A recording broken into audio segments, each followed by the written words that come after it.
شبهه چیزی که از کلمه شباهت، یعنی به حرام هم مانندی دارد، چون که بسم الله گفته شده است، یعنی یک معنا. دومش این که آیا طریقه شریعت رگهای مخصوص بریده شده است یا نه، خونش برآمده است یا نه، یعنی به طریق شرعی ذبح شده است یا نه، نمیدانید. از این جهت او به حرام مانندی دارد.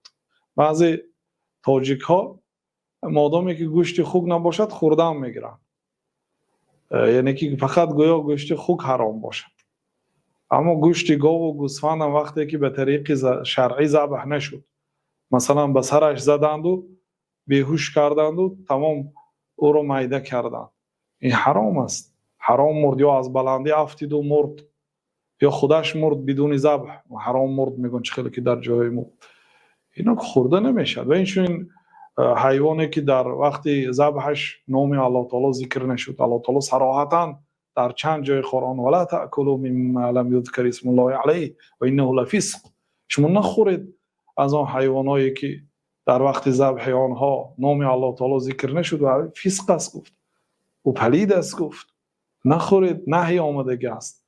بنابراین به شکارچی ها هم خیلی که در صحیح بخاری هست گفتن که وقتی که سگت را میفرستانی برای شکار، فذکرت اسم الله فکل، نام الله تعالی رو ذکر کرده باشی، وقتی که سگت را میفرستانی بسم الله الله اکبر گفته سگ شکاری را میفرستانی، سگ شکاری رفته شکار میکنه، شکار میکند به معنی که یگان جراحت میکنه ولی نمیکشد، نیم زنده نگاه میدارد، شما رفته با کار داتون حلال میکنید. اگر سگ فرستانید و سگ بسم الله الله اکبر گفتید در وقتی یا که تیر با ملتق زدید، وقتی که با کمان زدید گفتید که بسم الله الله اکبر گفته زدید، فکل بخور گفتن.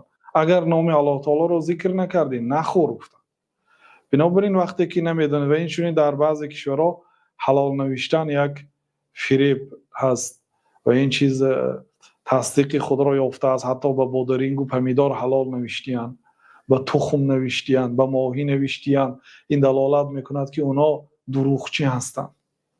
این چیزایی نیست که بادرینگ و پمیدار مالی باشد که به اینها حلال و حرامی و حلال است. واقعا بعضی برادرایی که در دیه ها زندگی کردیند و از همون دیه نبر آمدیند، سوادی نه دینی نه دنیوی دارن و عجیب، یعنی باری در یک معرکه نشسته بودیم، کسی درباره ناس سوال کرد، نه درباره حرام بودنش، عمومی درباره ناس صحبت کردیم، گاه همین لحن با لحنی تنقید.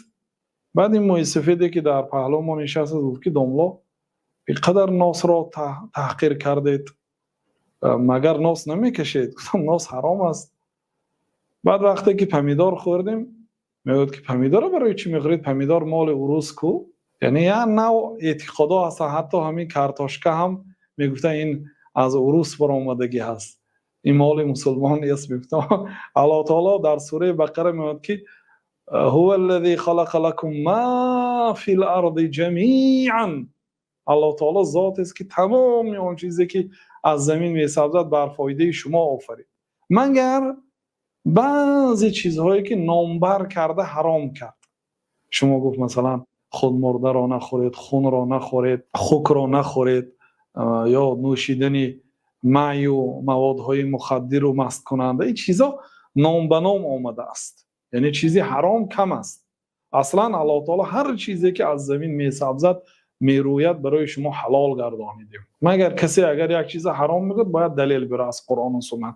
بنابراین برادرای عزیز، مادامی که شبهه هست، فمن اتقى الشبهات فقد استبرأ لدینه و عرضه، جناب رسول الله صلی الله علیه و سلم کسی که از شبهه ها پرهیز کند و دین خود و آبروی خود را حمایت کرده است. الله اعلم.